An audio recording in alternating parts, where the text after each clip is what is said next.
Hello everybody and welcome to another episode of Paradigm Shift. My name is Austin Clark and our special guest today is Miss Abigail Brooks. Good evening, viewers. Thank you so much for being here today. Thank you for having me. Today we're going to talk about the occurrences in Paris, we're going to talk about the Keystone Pipeline, and then on a local level we're going to talk about how the president's plan to make community college free for 2 years for students, what the effects of that is going to be. Stick around, it's time to shift your paradigm.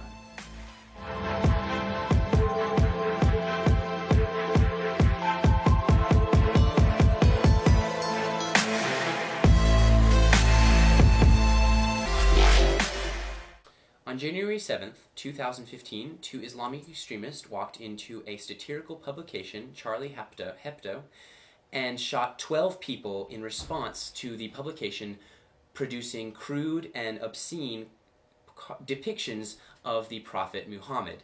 Now, the gunmen got away, and a few days later there was a hostage situation where they killed 4 more individuals, and then they themselves were killed by police. This, again, was all in response to these cartoons, but this newspaper didn't just target Muslims. They created crude and obscene publications and cartoons of many different religious and spiritual figures, and so there was no way this was targeted. But even if it was, I mean, it's going against free speech, is it not? It's certainly going against free speech. So there's no way this is excusable, but that was something really big that happened in the news just recently. And now Abby is going to tell us a little bit about some recent evolution of the Keystone Pipeline. What can you tell us about that? Yes, there was legislation passed in the House, which is controlled by the Republicans currently, for the Keystone Pipeline. The Keystone Pipeline, now it's passed, you just said, in the House, correct? Yes. And the Senate has taken a test vote, and Mitch McConnell is confident that it's going to pass in the Senate, but the president has vowed to veto it, is that correct? Yes, there will actually be a similar bill going through the Senate in the weeks to come, which will be interesting, as in November before the elections, there was a vote cast, and the Democrats were 1 vote shy. Obama has vowed to veto the bill. So the Keystone Pipeline is controversial because, environmentalists think, that the oil that's going to be passing through the Keystone Pipeline apparently does not burn quite as efficiently as the oil the crude oil that we produce in this country and then also in different parts of the world. We import from different parts of the world. But on the other side, I mean, it's going to help us get less dependent on foreign oil. See, that's what the Republicans are saying. However, key members of the Transportation and Infrastructure Committee on the Democrat side are saying most of this oil is going to end up being exported to maybe China or Japan anyway. And is that bad, though? It's not bad, but we won't reap as many benefits as the Republicans are saying. Exporting oil sounds like a major benefit.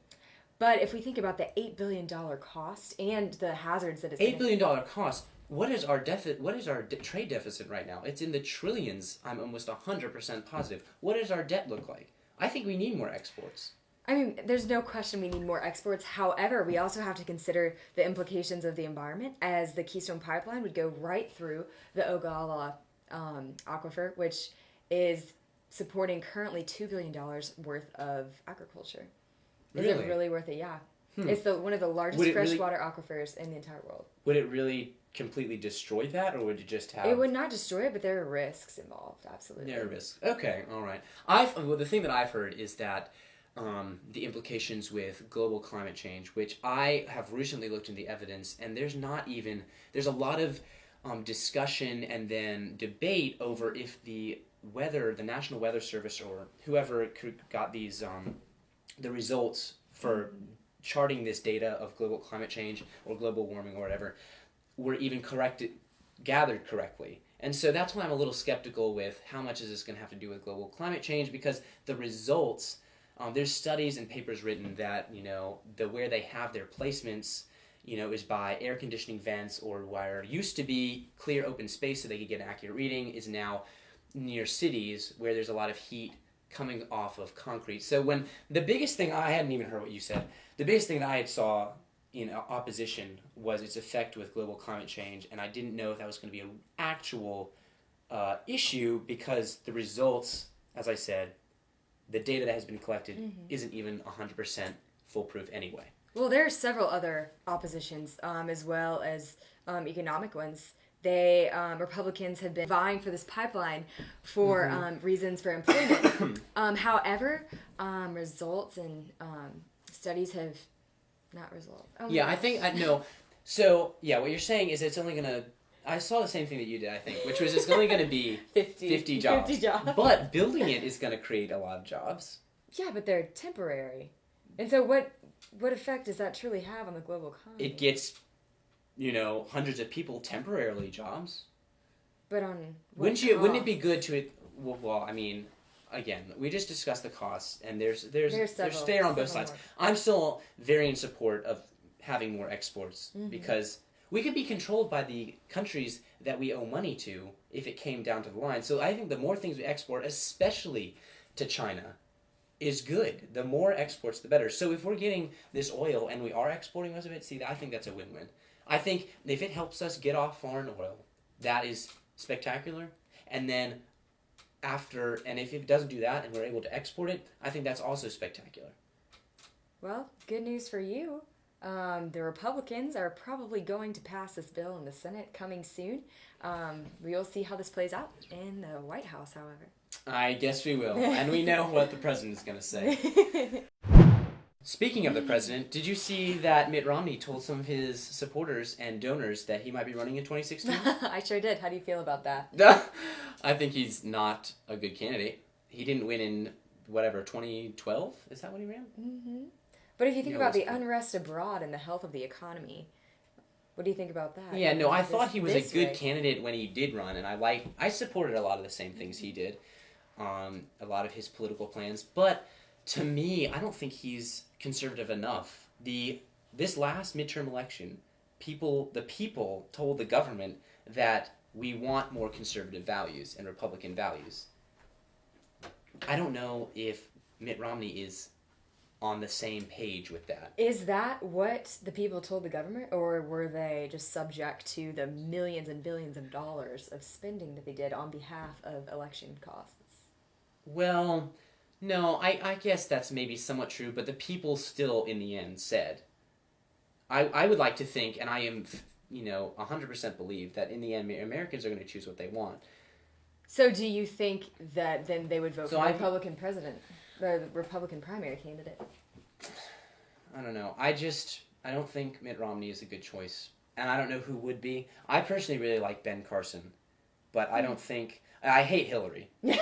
I hate Hillary. She's definitely 100% not someone I support. But I'm not a huge fan of Mitt Romney or Boehner either, because they're too much... They seem like politics is all they are. Really? Just kidding. Mitt Romney is a businessman first. Yeah. And I respect that a lot, and I appreciate that. I wish there was more people like that in government. But, I don't know, I don't think he's conservative enough. I think Mitt Romney has spent his entire life preparing for this job, whether that be through the Olympics, whether that be through his term as governor, whether that be through his business background. I think he's a man for the job, 2016, and I guess we'll see how that turns out as we keep rolling along with primary coverage. Well... If I had to vote for either Hillary, if it came down to Hillary or Romney, I would definitely vote for Romney. No questions asked. Oh, absolutely same. But I don't know. Do you think Hillary really? Yeah, I think Hillary's really serious about it. I think that she's been. I think she's been raising money. I think she's been on the road. I think she's. If anyone's been preparing for a job, it's Hillary. It's and Hillary has been preparing for this job since she married Bill. Even probably before. Even probably before that.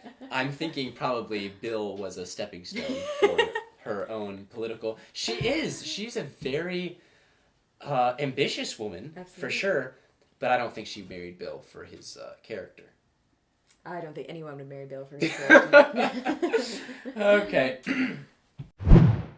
On to local news. So just recently, the president announced that he has a program that he'd like to bring into play where 2 years of community college would be provided free to appropriate applicants to a program, based on a GPA, their future plans, getting a degree, things like that. And that sounds like a great idea in theory. This would bring more people who financially maybe they couldn't afford college. It would get them at least an associate's degree. But on the other hand, it would be fabulously expensive. $60 billion over the next 10 years, which the budget at this point is in deficit. So I don't know where the $60 billion over the next 10 years is going to come from. It will come from the taxpayers, of course. And I frankly think taxes are already too high.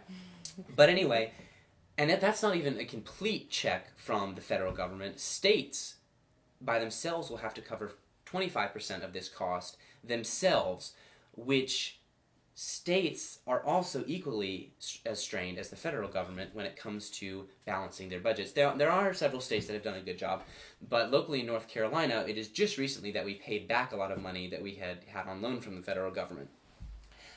And I don't think that this is a good idea.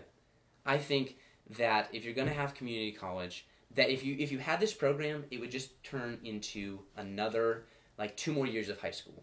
Because if everyone has this 2 more years of community college, then what does it mean? Well, there are, of course, credentials. Yeah, but I'm just saying, if everyone has this, then what is it that it's really doing? So not everybody has it. If not everybody meets the credentials. Okay, but on the majority of people. Mm-hmm. The majority of people. So what would they provide? An associate's degree for free? Essentially. But is that will that become just a glorified GED? Absolutely not. There are people that don't meet the credentials. There are people that don't have any desires to go to college. I think community colleges are absolutely different from trade schools or any other. No, that's true. But I think when you make something available to the masses, again, the majority, we're going to say the majority, it defeats its purpose. So what is the point of a college degree anyway? For most people. I'm not talking about, doctors who learn a specific skill that they have to, they have to go through that path of getting a degree. But for the majority, what does a college degree mainly serve as? An opportunity. Yeah, it differentiates people from others. So people who received a college degree... So people that can afford college, that's what differentiates them. No, I'm saying college, whether you have a degree or not, does differentiate you as a qualified candidate for a job. But shouldn't everybody have an opportunity? Everyone should have the opportunity, but I'm saying that is what a college degree serves as, would you say, in part? Absolutely, because they're more trained. Yes, so then how are companies going to figure out who's more qualified if you just give everyone a degree? They won't give everyone a degree. If you look into states like Georgia and Tennessee, who have similar but almost amplified versions of this, where if they meet a certain GPA requirement every semester, they get college paid for by the state government. I think it's too early. But what is that GPA? Is that pretty high? I'm sure it is. Yes, 3.5. Yeah, so I'm sure I would guess, if I had to, that the GPA requirement for this 2-year program handout, whatever, this subsidized college... Well, even still, there are those people that can't make it through college, that can't go to college and be successful. I think that would differentiate. But I think that everybody should have the opportunity to go to college. Just because they can't afford it is not a reason for us to not educate people. If you look at education... Whoa. People not affording shouldn't be a reason that they shouldn't be given that opportunity? Absolutely. Everybody should have the opportunity to have higher education. Oh no, I believe in equal opportunity. But there's a difference between believing in equal opportunity and equal opportunity for everyone actually being fully available and being something that you can implement. So you believe that the taxpayers should be paying for these extra 2 years of college? I do not know. I don't even think that this is in legislation yet. No, it's not. It's all hypothetical. Yeah, and I'm sure that in its entirety, as the president proposed it, will definitely not be passed, especially with the House and Senate that we have.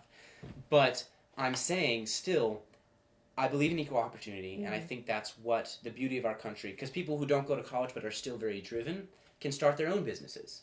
But how can they do that if they don't have the same education as people who have gone to college? Some of the most successful people in our country didn't go to college. But I do think that does give you a step up. If you look at other countries... It does give you a step up, but that's not what I said. I'm saying if you are driven and motivated, being smart is different than being educated. But academically smart is... No. Street smart versus academically smart and being educated are very different, and what matters more, I think, is being smart and street smarts. But I think also that there are other things in college that is provided when aside from a degree such as networking, time management opportunities. Those aren't as present in community colleges. I have been to Wake Tech. I go to Wake Tech, and networking is not as I guess I've networked a little bit, but I don't think it's nearly as prevalent as a four-year university where these professors are doing, mainstream research and getting published. Well, if you look at America in the context of the world, in the education sphere, we are falling behind. Yeah. And it's because we are spending 10% of what we make in taxes on education. That's very low compared to several other countries, such as Japan, such as Western Europe. What do you think about that? Do you think it's maybe worth it? Well, I would agree we should spend more on education. I do agree. In what areas? But not by more taxes. Let's shuffle things around. Well, anyway, I think that the value of a college degree, of associate's degree, would go down if more people, if the entire community had access to it. But what's more important to you, the value of a degree or the education of the public? No, I believe in education, but I think that our education system, period, now is ineffective. I think it is. I think it's ineffective. As you said before, we don't pay our teachers enough. But I don't think the answer is raising taxes. I think things need to be shuffled around. I think there's a lot of government bureaucracy that we don't need, and that needs to be cut to put money back into education. But I don't think, again, maybe why not just make it a glorified high school then? Why not just make it part of a high school program? Maybe that's what Obama will come up with next.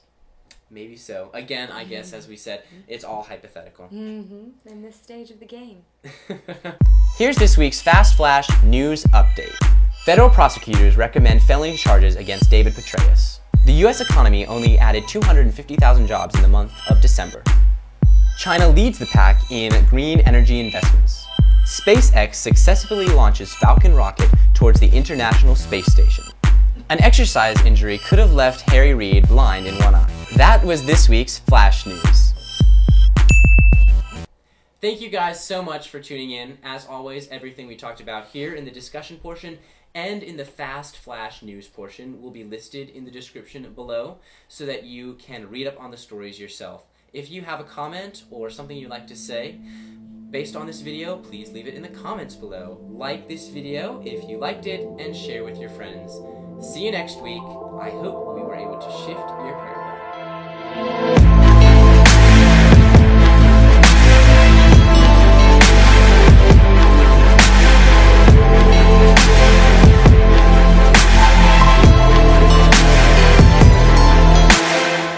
SpaceX, I can't even move past that. SpaceX successfully launches Falcon rocket against ISIS. No. Oh. Towards the ISS. Whoops. International Space Station. LOL. Don't move too much. Okay. X successfully launches Falcon rocket towards the ISS. I'm going to say International Space Station because that threw me off big time.